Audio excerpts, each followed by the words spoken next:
Hi everyone. साथियों, आज हम सीखेंगे बड़ी मुश्किल से मुझे आपका घर मिला। बड़ी मुश्किल से मुझे आपका घर मिला। बड़ी मुश्किल से मैं वहाँ जा सका। बड़ी मुश्किल से मैं स्कूल जाता हूँ। बड़ी मुश्किल से उसने मुझे सब कुछ बताया। अब आपने देखा कि हर जगह वाक्य में बड़ी मुश्किल से लगा हुआ है। इस बड़ी मुश्किल से के लिए हम अंग्रेज़ी में क्या यूज़ करेंगे, आगे हम आपको बताने वाले हैं।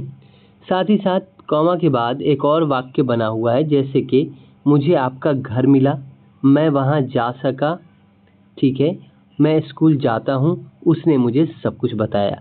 तो ये वाला हिस्सा जो वाक्य का है दोस्तों, ये बहुत आसान है, क्योंकि इसमें आपको टेंस के रूल पकड़ने हैं और आपको अपनी इंग्लिश के सेंटेंसेस बनाने हैं। बस यहाँ पर बड़ी मुश्किल से के लिए आपको एक वाक्य बताऊंगा जो आपको याद कर लेना है।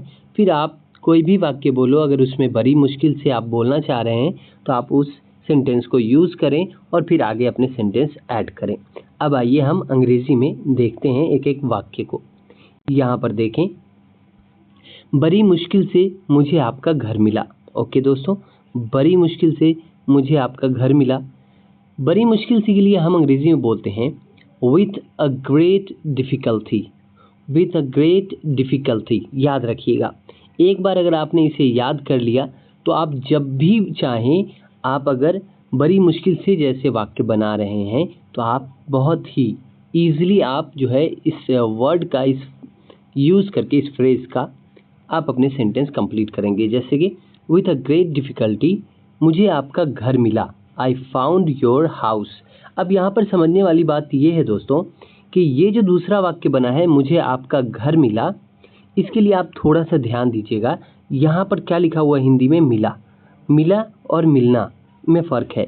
मिलना मतलब आप खोज रहे हो, अभी तक मिला नहीं है, यानी काम प्रेजेंट में चल रहा है। मिला का मतलब हो जाता है कि पास्ट, यानी कोई काम पूरा हो गया। तो जैसे ही पास्ट होगा, कोई आपको कोई मिला, आपने खाया, आपने बोला, ये पास्ट इंडेफिनिट है। तो इसमें हम सीधे वर्ब का सेकेंड फॉर्म लगाते हैं और सेंटेंस कंप्लीट करते हैं। जैसे कि यहाँ पर मिलना का होता है फाइंड। क्या होता है दोस्तों? फाइंड, ठीक है, यहाँ पे एन है, फाइंड। लेकिन जैसे ही मिला तो हम फाइंड का सेकेंड फॉर्म यूज़ करते हैं, फाउंड।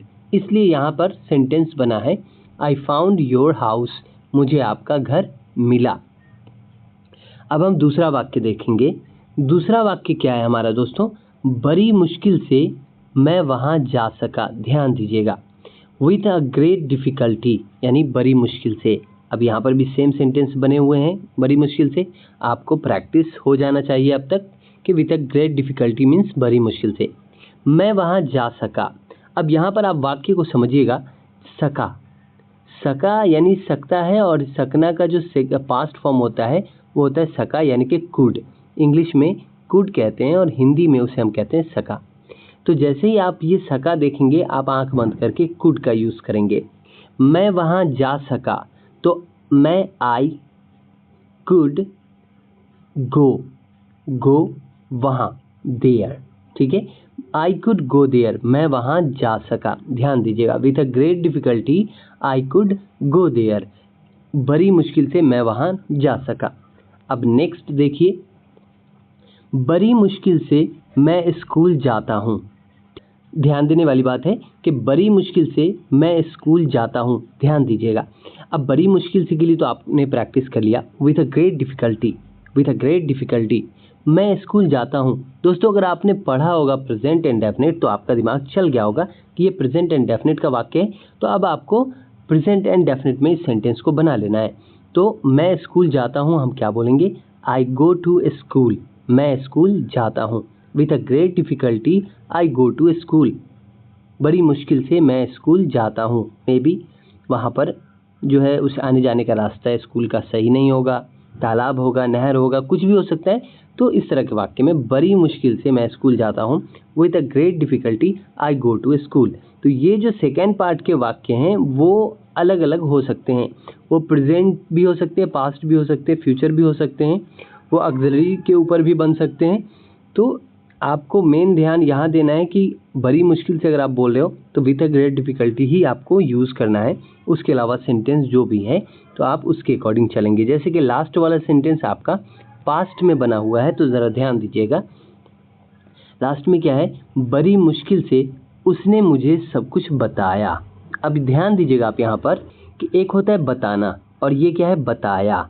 जब भी सेंटेंस के लास्ट में इस तरह आप देखें कि ला, ठीक है, ला या फिर या लगा हुआ रहेगा ना, तो समझ जाइएगा कि ये पास्ट इंडेफिनिट की बात है। आगे अगर है, हो, हूँ या फिर था, थे, थी नहीं लगा हुआ है, सिर्फ हिंदी में लास्ट में आपको देखें कि ला लगा हुआ है, ठीक है, या फिर या पर ख़त्म हुआ है, तो आप समझ जाइएगा कि ये पास्ट इंडेफिनिट का वाक्य है, ठीक है। जैसे यहाँ पर आपने देखा क्या लिखा हुआ है कि बड़ी मुश्किल से उसने मुझे सब कुछ बताया, with a great difficulty she told me everything. उसने यहाँ पर लड़की है इसलिए शी यूज़ किया गया है, और बताया, ठीक है।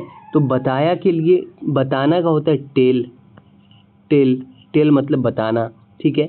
तो ये V1 है, और बताया जैसे होगा तो ये सेकंड फॉर्म में यूज़ होगा, तो ये हो जाएगा सेकंड, टेल का जो सेकंड होगा वो हो जाएगा टोल्ड। ध्यान रखिएगा, इसलिए यहाँ पर क्या यूज़ किया गया है, टोल्ड यूज़ किया गया है। शी टोल्ड मी, उसने मुझे बताया। शी टोल्ड मी, उसने मुझे बताया। क्या बताया, उसने मुझे सब कुछ बताया। तो हम बोलेंगे she told me everything. Everything का मतलब होता है दोस्तों सब कुछ। तो आई होप कि आपको ये चीज़ें समझ में आ गई होगी कि जब भी आपके वाक्य अगर बड़ी मुश्किल से बने हुए हैं तो आप बहुत ही आसानी से इसे बोल सकते हैं इंग्लिश में। तो अगर ये वीडियो आपको पसंद आया हो तो वीडियो को लाइक ज़रूर कीजिएगा। साथ ही नए हैं तो हमारे चैनल को प्लीज़ आप लोग सब्सक्राइब कीजिए, हमारे चैनल को थोड़ा सपोर्ट दीजिए ताकि हम भी ग्रो कर सकें और आपके लिए बेहतर से बेहतर इंग्लिश के वीडियोज़ एंड जो है चैप्टर्स ला सकें, सब टॉपिक्स ला सकें, ताकि आपको अंग्रेज़ी सीखने में आसानी हो। ओके, तो एक वाक्य हम आपसे पूछ लेते हैं, जैसे कि बड़ी मुश्किल से मैंने एग्ज़ाम पास किया। अगर आप समझ गए हो तो शायद आप इस वाक्य को बना दोगे। वाक्य हमारा क्या है, बड़ी मुश्किल से मैंने एग्ज़ाम पास किया। ओके, तो मिलते हैं नेक्स्ट वीडियो में। आज के लिए बस इतना ही रखते हैं। Thanks for watching, keep support.